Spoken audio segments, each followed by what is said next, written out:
Today, kids, we are going to weld a diff. And I'm with Jeb from Cutworm Specialties, drift car builder extraordinaire. How many do you have on your belt?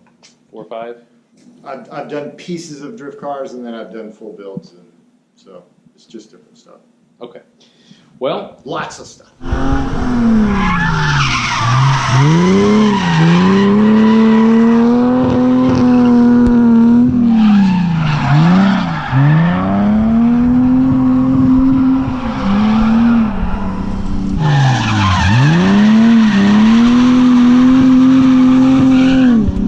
this right here, the car in question here, what we're doing is an E46 2002 BMW, becoming very, very affordable, especially if you're going to either daily drive and or have a drift car build, especially a cheap drift car build. What we've done here, this is an automatic rear end, and we believe it to be a 346 rear end ratio.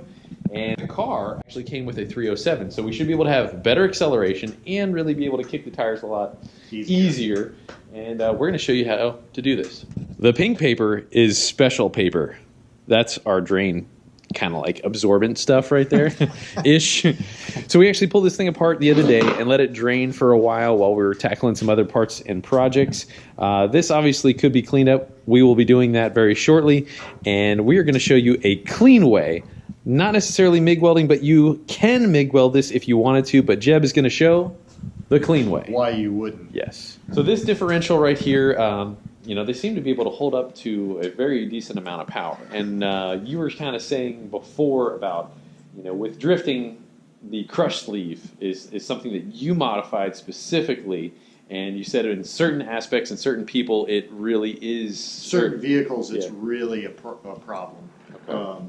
But I don't know specifically if the BMWs have trouble with it. I'm just going to fix it the way I did mine because I've had trouble with it personally. Mm-hmm. And I believe that if you could just go ahead and cut it before it breaks. Nip it in the bud. This is just sort of a preventative measure. Drag racing and drifting are really hard on a rear end for obvious reasons. Yep. In drag racing, it's that, you know, 6,000, 3,000 launch from 0 to go, and that will destroy the rear end, or it'll push that crush sleeve down, and then you lose tolerance and you start breaking rings and pinions. In drifting, it's the exact opposite. It's third gear wide open, and then you pull that handbrake and the rear end stops. And it. Yeah, you're basically saying the shock going from a decent amount of speed to nothing, and then back again. And it's just like, you're jerking it one way or the other. Make this thing your open wheel, open differential. So we're going to weld these spider gears to the case, and it will be a spool essentially. Let's get a quick little look in there. And so if we weld those teeth together is what you're saying, and then you were talking about welding that to the case. Yep. That is going to be pretty much one piece, and we've now made that a hell of a lot more solid, and it's not going nowhere. Yeah, and you know, there's obviously there is, you know, aftermarket limited slips that you can buy, but usually for drifting you want that really good posi traction. You're constantly spinning both wheels. You can spend some serious money on a differential. The one that you're going to need, you know, they're typically $1,000 in the BMW world. They can even go higher. $1,000 is a very large portion of my drifting budget here. So they can get really expensive, yeah. and they're not without maintenance. I mean, this right here, you're just gonna kind of like set it and forget it, if you will. Set it and forget it.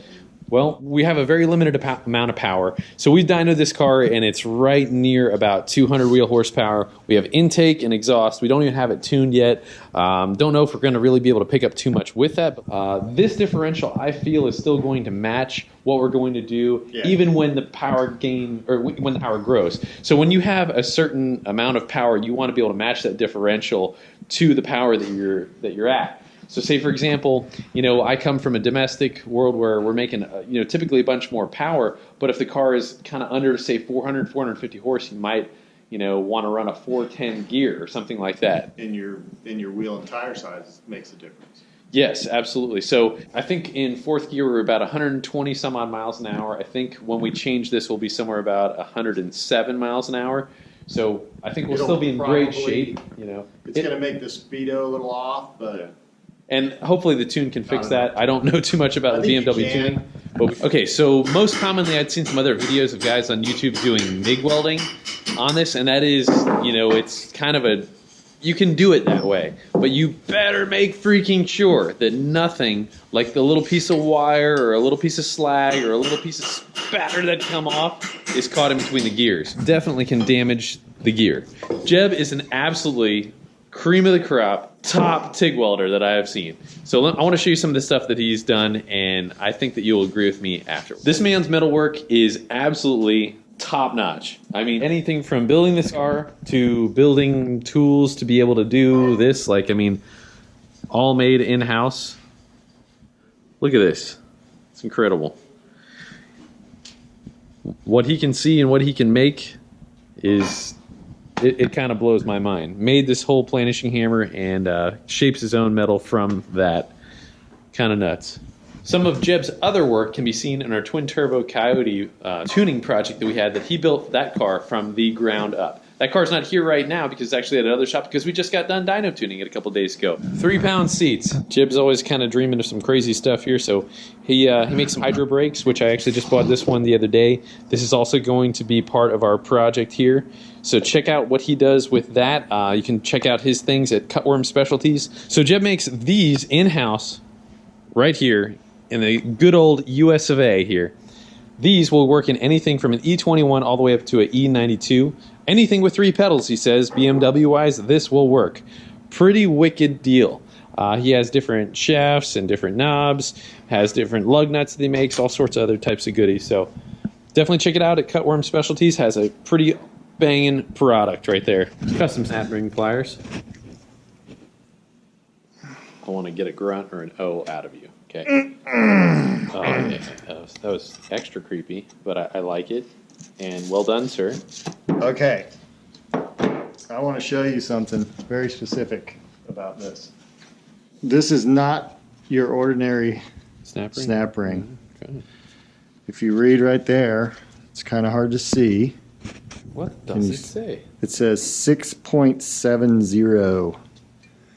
Can you even see that? Not really. Here, you know what? Let me put a light on it. Yep, I do see it. 6.70. Got it. So this is actually the shim that sets the lash on the ring and pinion. Mm-hmm. So if you mix these up from one side to the other, you have a problem. So you've got to be careful about which side goes to what. So, duly noted. This is the right one. Yeah. We can get a little piece of tape or something. Yep. Or, yeah, we might even want to, let's grab that Sharpie and we'll put right on it as well. Right on it. So I'm just going to put a piece of tape around it. Hey, you beat me to it. You just got to watch what you're doing. Okay, well, we'll see what this one is right here. This one will be a totally different number. All right, we'll see what kind of grunt you have this time. Yeah. That's how I would grunt. I actually made these last time I did this. That is a See that piece custom pliers right there. Immersed. When you were saying snap ring, is that what led to the snapping turtle thing? Maybe. Turtle Man. Whatever happened to Turtle Man? Get the light, Carol Ann. 3.68, I think. Is that what it says? Yep, 3.68. So there's a significant difference between these two. Damn. I'm assuming that's a thickness. All I know is they're numbered. And when they're numbered, you better pay attention. Okay. Well, that is an interesting way of doing it right there. So, on to the next battle. Right, so she's ready to come out, yes? We pulled our shims Yep. and clips and races, and I have those together in where they correspond. This should be ready to come out now. Mm-hmm. Pretty easy. Just got to make sure that one of the flat sides, the open sides of it, is over here on the side so that it'll pivot out. So we're trying to take somewhat of the utmost care with this thing. I mean, we don't want the rear end to whine. We don't want to make it any more brittle or anything like that. And the reason that we are taking this all apart is, as you were saying, you were like, hey, we don't want to heat What we're her going up. to do is we're going to take the ring off. And I have done this without taking the ring off before, and I haven't had any issues. However, you start welding on something that gets hot, and you can change the molecular structure of the metal due to the heat. So ideally, we're just going to take these bolts out. We'll take the ring off, set it to the side. We'll do our welding. We'll clean this thing up, do our welding, and then wait for it to cool, then put it back together, and we should be ready to go. We'll have our solid spacer to replace the crush sleeve by then, and put it back together. You were saying that, hey, we could do it, and if we didn't take all these precautions, this thing could whine, or it could be a little weaker. We're just trying to go the extra mile and make sure that this, being a daily driver, even though we're going to try and drift it, I know that those sound almost mutually exclusive. Drifting a daily driver sounds a little silly, but I'm going to try it. Now, I'm going to go one more step further. Yeah. Just as a precautionary, it may not matter at all, but I'm going to probably put me a little peck mark right here, and then put a little peck mark right here so that we put it back the way it was. I like your style there, cowboy. Let's do it. I really like it. There's a number on here, or letter serial number, and it starts with an A. Well, I have a punch set, and this is an A. Hey. Hey. Hey, we're just going to put a little A right here. All right, so this is, virtually OCD, but you know what? I like it. I like it a lot. Yeah. We were doing the exhaust on this car. Jeb did some stuff on the exhaust, and I was a little OCD on some of the stuff, but hey, it turned out freaking awesome. So really, really stoked with it. Look at that jump. It's like a BMW just growing up a little more.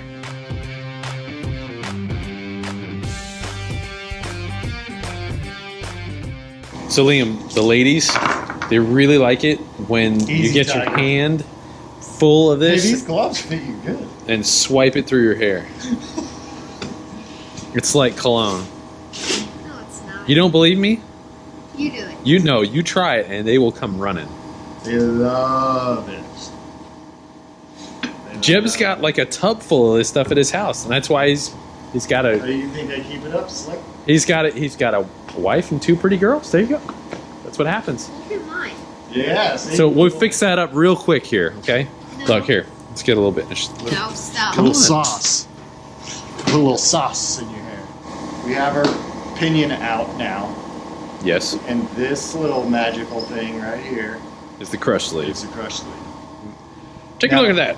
Now what this does is, during the assembly process in like from a manufacturing standpoint, this makes the most sense, is they torque the pinion bolt to a certain yield. Okay. And they go down an assembly line and it goes boom, boom, boom, boom, and this crushes down and sets the bearing lash. Okay. So as long as your rear end hasn't already started to ruin this, Yeah. you take it out, you measure it. We're going to make a solid sleeve that fits over this. Thus, Exactly that. Exactly that. I mean, exactly. We're going to measure it with calipers and all that good stuff. And we're going to make a ring out of like DOM that will not crush. So then you have no reason for this bearing and the other pinion bearing to get sloppy and then causing it to kink in here and cause problems. Essentially, this gear is on here like that, and it is constantly trying to leave, but the housing allows it not to. So Okay. It is trying to exit the building, is what you're saying. if you put a little slop in it, it gets really bad. So that right there, we do a little ding ding, and that pops down, and we're ready to roll. Usually these have to be heated up a little bit.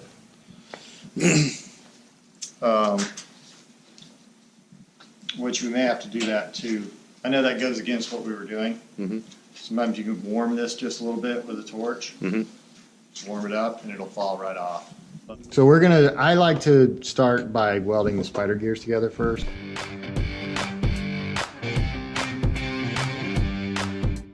Remember, poor man supercharger. No, we're gonna need a lot more than that. This is like That's what a buddy of mine calls it. the similar analogy that I would give is like this is like taking a couple 100 pounds out of the car. That's what it's gonna feel like.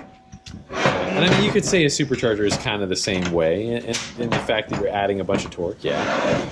Just as a rule, if you're not going to ground on the case itself, like I'm grounding through the table, you don't want to like set this thing on its end and then weld through the case of that bearing, because you'll ruin that bearing. Oh, you're gonna toast it. Okay, I got you. Well, that's years of experience right there. Sounds clean. It's not fighting at all. It's amazing that it isn't. It's been encapsulated in oil forever. And it welds so clean. And then it welds. So I just rinsed it with like lacquer thinner, and it's happy to be welded good. I haven't been in any other shops that people use lacquer thinner as their cleaner. Maybe one or two. I mean, I've been doing this for almost 19 years now, and I mean, he has his reasons, and I understand, but it's an interesting difference. I'm a brake clean junkie. Shay's a wee bit hot now. Yes, that is. So we melted the spider gears together. It literally looked like you just melted like it was made of wax. On the pin that goes through the center, I put a little blob on either side of that, just in case that pin starts to try and slide out. I see. And that way it doesn't tear your rear end apart inadvertently. But it should never come out. That ain't going nowhere. It also might be behind the ring anyway, but... So guys, I've seen other means of people doing this, but I promise you there is no way, no how that is going to ever become separated or loose or anything like that. No way. Not even the slightest, foggiest chance. And we're not going to toss this into water or quench it in any way, because then you're just going to completely ruin it. It'll turn into glass. It's about 20-something degrees outside right now. Probably 25 degrees maybe. Hot, maybe slightly beneath 30. Probably a bit of tempering if you did that. Yeah. Outside. Yeah. But it does stink. It really does. It's a little. Probably just gonna set it right outside the door and let it stink out there. Yeah. I think it'll cool down at a decent rate. We'll be okay. Crush sleeve. Crush sleeve. Yes. Solid spacer. This is a piece of 1.5" DOM. 90 thou wall. This is the same tubing that I use for like FD legal cages. DOM is like a new strong over mandrel. So it's like it is weld seam, but they draw it over mandrel, so it's like it's also like pickled and oiled, I believe. So it's a harder and it's a more perfect tube. You can't tell where it's been seamed in the inside. So we're going to use this. The ID on this is almost perfect. It's a little large, but it'll be completely fine. And pretty much I'm going to deburr this. I'm going to do a face cut and make it nice and flat on one side, and then we're going to turn it around, and we're going to find our 814 thousandths, which is what this is in thickness, and put it in there, and that's it. Do it, man. It's gonna be pretty cool. So deburring and then just gradually creeping up on it is what you were saying, right? I'm gonna do a quick deburr. I'm just gonna file the edge, knock the burrs off.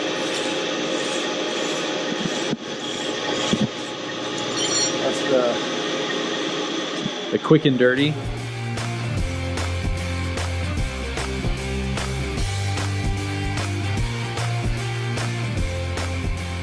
So it was 814 is what you said? That's what we're like 870, right? Okay. No, we're 868. Duplicating this puppy. More. And then we're just going to pull it out and stop. So yeah, went from 0 down to 50, all well and controlled. Pretty interesting. And we're pretty much exactly where we needed to be. 50 thou. Very nice. Boom. So that is going to not allow any movement of the pin. Fore and aft. All right, so that is now one solid piece, and that is not going to go anywhere. Looks pretty good. Does like it's supposed to. So what we did was going back together. We have our clips like we showed on disassembly, and we had a right and a right. What was it 6.7? And we had a right and a left. You kind of have to use like a chisel with a point and drive it out, and then to drive it back in, I just put like this piece of tube on the bearing on a solid surface, and then I pushed it back together. So you can basically press it back in, is what we're saying. So you don't have a press. We showed also on how to replace this. I mean, he just whipped one up. A lot of people can't necessarily do that, but that was pretty sharp. You know, replacing this crush sleeve there. But if you know a machine shop, you got a friend with a lathe or whatever, you can, make it happen. Take this to them and say, hey, I need this out of DOM or whatever, ID and OD, and you know, you got room on the outside. It's the idea. It needs to fit over the pinion. So what we did was I put the carrier in, and then I put this race in and put the clip in.